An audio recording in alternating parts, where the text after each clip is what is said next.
करने की कोशिश करते हैं तो ये ड्यूरेशन कम करती है हॉस्पिटलाइजेशन का, लेकिन ये डेथ रेट कम नहीं करती है। तो इसमें रेमडेसिविर मिले। जी पूछिए सवाल।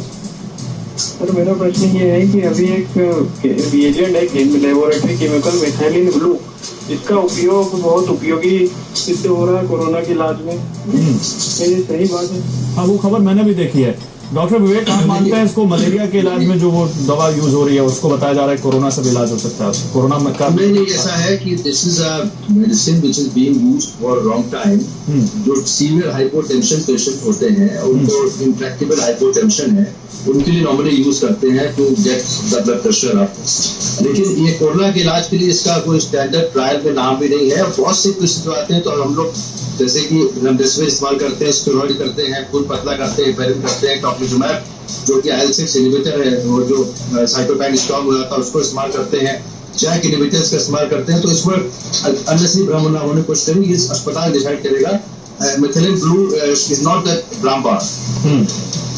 ठीक है, मतलब यहाँ पर एक्सपर्ट के एडवाइस के बिना कोई भी अपना आप मेडिकेशन ना करिए। कुछ भी हो आप किसी अपने डॉक्टर से जरूर पूछिए इस बारे में। कोई भी कहीं से भी किसी भी सोर्स से आपको खबर मिल रही है तो उस पर आंख मूंद कर भरोसा मत करिए। लखनऊ से गोपाल है हमारे साथ। गोपाल जी पूछिए सवाल।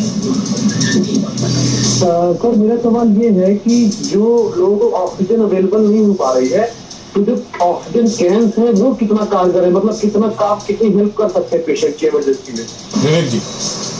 ऑक्सीजन कैंस के ऑक्सीजन कंसंट्रेटर है और एक ऑक्सीजन वो है। देखिए, जो छोटे वाले हैं उनको कैंस कहते हैं और जिसको ऑक्सीजन का सिलेंडर है वो काम करते हैं।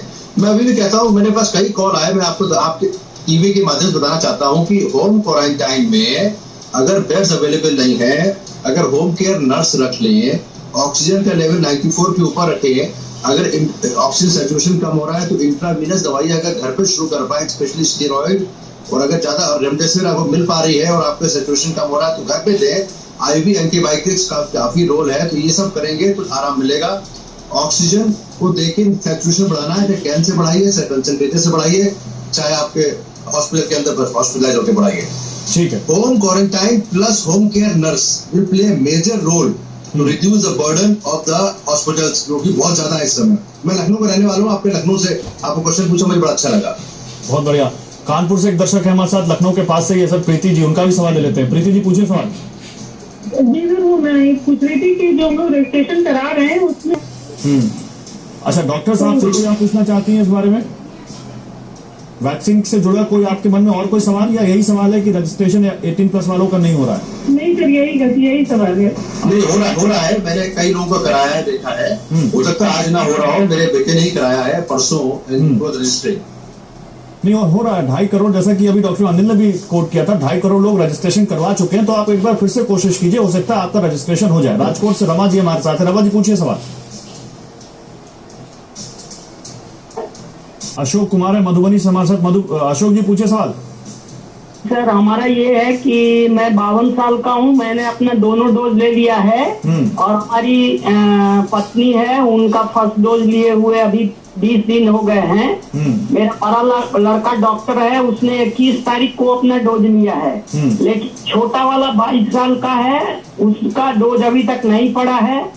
तो मैं चाहता हूं कि ये बताएं कि हम लोग कितने सुरक्षित हैं और हमारा बेटा डॉक्टर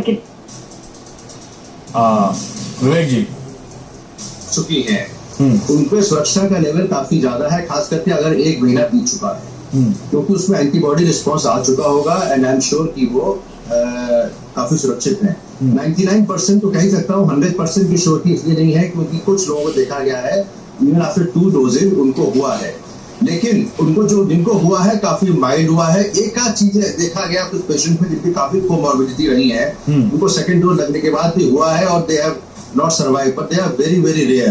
तो आप सुरक्षित हैं, आप भगवान पर विश्वास करिए और जब दूसरे डोज का नंबर आता है लगवाते रहिए, और तब तक आप सैनिटाइजेशन और मास्क घर से बाहर ना ही निकले तो अच्छा है। ठीक बात है। वेद प्रकाश है हरियाणा से हमारे साथ। वेद जी पूछिए सवाल। नमस्कार जी डॉक्टर साहब। पूछिए। मेरा सवाल है कि विकास है हमारे साथ। विकास जी पूछिए सवाल। हेलो जी विकास जी पूछिए। सर मैं सिरसा से बोल रहा हूँ, राजेंद्र जी। अच्छा राजेंद्र जी पूछिए। सर मेरा बड़ा भाई है जी, उसके 2-3 दिन से बुखार है, तो घर पे ही है, तो उसके लिए सर क्या करना चाहिए? विवेक जी। चलना चाहिए, कोरोना हो सकता है, क्योंकि पॉजिटिविटी रेट 43% के आसपास है और सीरो पॉजिटिविटी काफी हाई है। हम अब शुरू से यही बात कहना चाह रहे हैं कि स्टार्ट ट्रीटमेंट अर्ली। अब RT-PCR टेस्ट होगा नहीं, आपको उसकी बुकिंग मिलेगी नहीं, क्योंकि 3-4 दिन बाद मिलेगी, तब तक 7-8 दिन बीत जाएंगे और अगर कोरोना हुआ तो रिस्क हो जाएगा। अब करना क्या आपको इम्यूनिटी बूस्टर पता ही है, जिंक लेना है, विटामिन C हाई डोज में लेना है, कोक्यू एंजाइम लेना है, पानी ज्यादा पीना है, बुखार के लिए पैरासिटामोल लेना है, लेकिन साथ साथ आइवरमेक्टिन भी शुरू कर दीजिए। 12 मिलीग्राम की टैबलेट आती है, कुछ लोग दिन में 1 बार देते हैं, मैं 2 बार देता हूँ, 5 दिन तक खाइए और कोशिश करिए जल्दी टेस्ट हो जाए। यहाँ पे थोड़ा सा अगर पेशेंट की एज ज्यादा है और कोमॉर्बिडिटी है, मैं तो अपने पेशेंट को फेविपिराविर शुरू कर रहा हूँ, उससे कम से कम एक ट्रीटमेंट स्ट्रीमलाइन हो जाता है। स्टेरॉइड की जरूरत नहीं, रेमडेसिविर की जरूरत नहीं है। ठीक है, और जल्दी ट्रीटमेंट करा के अर्ली ट्रीटमेंट की टू सक्सेस। ठीक है, रायबरेली से विकास है हमारे साथ। विकास जी पूछे सवाल है। दरभंगा से कुमार गौरव जी पूछे सवाल। जी नमस्ते सर, मैं कुमार गौरव बोल रहा था। मैंने 1 महीने पहले वैक्सीन की पहली डोज ले रखी थी अपनी, फिर भी मैं इस सप्ताह कोरोना पॉजिटिव हो गया था। तो क्या मैं रिकवर जब करूंगा तो सेकेंड डोज की, क्योंकि मेरी समय नजदीक आ जाएगा, तो क्या उनको लेना कितने दिनों के अंतराल पे लेना सही रहेगा मुझे सेकेंड डोज? बिल्कुल, बहुत एक तो मुझे तारीफ करनी है आपकी पॉजिटिव सोच की, जिस पॉजिटिव सोच के साथ आप चल रहे हैं। विवेक जी पूछे, जवाब दीजिए इनका। 3 से 4 हफ्ता after getting your negative report, 2 हफ्ते में भी लगा सकते हैं, क्योंकि जिस हिसाब से महामारी चल रही है, लेकिन CRP टेस्ट कर लेंगे, अगर उसमें इन्फ्लेमेशन खत्म हो चुका आपकी बॉडी में तो फिर आप ले लीजिए। 2 हफ्ते से लेकर 4 हफ्ते तक कोई भी कभी भी ले सकते हो, लेकिन एकदम इमीडिएटली नहीं लेना आपको नेगेटिव होने के बाद। अच्छा, कोई टेस्ट भी होता है क्या डॉक्टर साहब की, मतलब अगर इस टेस्ट को करा लें तो ये कंफर्म होगा कि आप अब वैक्सीन ले सकते हैं या नहीं? एक्चुअली एक स्टडी तो नहीं है, कोई एक लोगों की सोच थी। एक होता क्या है, जो C रिएक्टिव प्रोटीन है, मार्कर होता है ब्लड के अंदर, CRP, इसके अंदर ये CRP बहुत ही कॉमन टेस्ट हो गया। वैसे सारे इन्फ्लेमेशन में, किसी भी बीमारी में अगर बॉडी के अंदर इन्फेक्शन इन्फ्लेमेशन फिर बढ़ जाता है, लेकिन ये हम लोग सबसे ज्यादा कॉमन हो गया during corona time. First wave में भी था, सेकेंड वेव में था। अगर बॉडी के अंदर कहीं किसी तरह का इन्फेक्शन इन्फ्लेमेशन चल रहा है तो उसमें वैक्सीन अवॉइड करनी चाहिए। अब वो कैसे पता लगेगा? CRP लेवल से। अगर CRP लेवल नॉर्मल है तो you are much safer to get less allergy phenomena and less problem with the vaccine. इसलिए CRP लेवल खास करके जो पेशेंट कोरोना से रिकवर कर रहा है उसका तो मैं जरूर कहूंगा कि CRP लेवल करा लें। 2-3 हफ्ते बाद जब नॉर्मलाइज आ गया हो तो लगवा लें। ठीक है, हरियाणा से राजेश है हमारे साथ। राजेश जी पूछिए सवाल। मतलब हम कहीं बाहर तो जाते नहीं है, और जैसे घर में बैठे भी अगर कुछ खांसी बासी आती है तो हम जो पी रहे हैं वो बराबर है कि नहीं?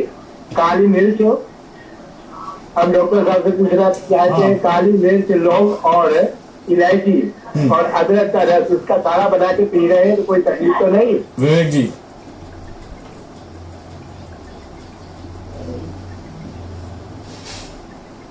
काढ़ा कितना पी सकते हैं कोई लोग, कितने? क्योंकि कई बार ये आया कि उससे अगर बहुत ज्यादा पी लिया तो नुकसान भी शायद कर सकता है, क्या ऐसा भी कुछ है क्या? देखिए, बॉडी के अंदर कोई एक्स्ट्रा केमिकल जाएंगे, जितना ज्यादा लेंगे, ज्यादा शक्कर लेंगे, ज्यादा नमक लेंगे, ज्यादा काढ़ा लेंगे, कोई भी जाएंगे नुकसान करेगा। तो 2 बार ज्यादा ना लें, वो भी आधा ग्लास 1 ग्लास से ज्यादा। देखिए, तो आपकी इम्यूनिटी बढ़ानी है। काढ़ा इज नॉट 100% श्योरिटी कि आपको नहीं हो।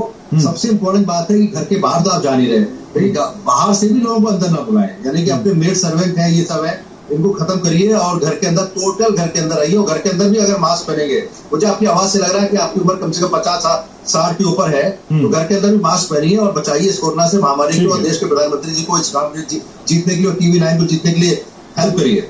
बहुत शुक्रिया सर आपका। आप जैसे लोग जिस तरह से इस लोगों को जागरूक करने में मदद कर रहे हैं, हम जरूर इस जंग को जीतेंगे, पक्का भरोसा है। बहुत शुक्रिया आपका और हमारे दर्शकों का बहुत शुक्रिया जो आप इस तरह से हेल्पलाइन पर फोन करके अपने आप को जागरूक कर रहे हैं, क्योंकि आप अपने आप को नहीं सुरक्षित कर रहे हैं, अपने आसपास के लोगों को भी सुरक्षित कर रहे हैं जागरूक होकर। छोटे से ब्रेक के लिए रुक रहे हैं, तुरंत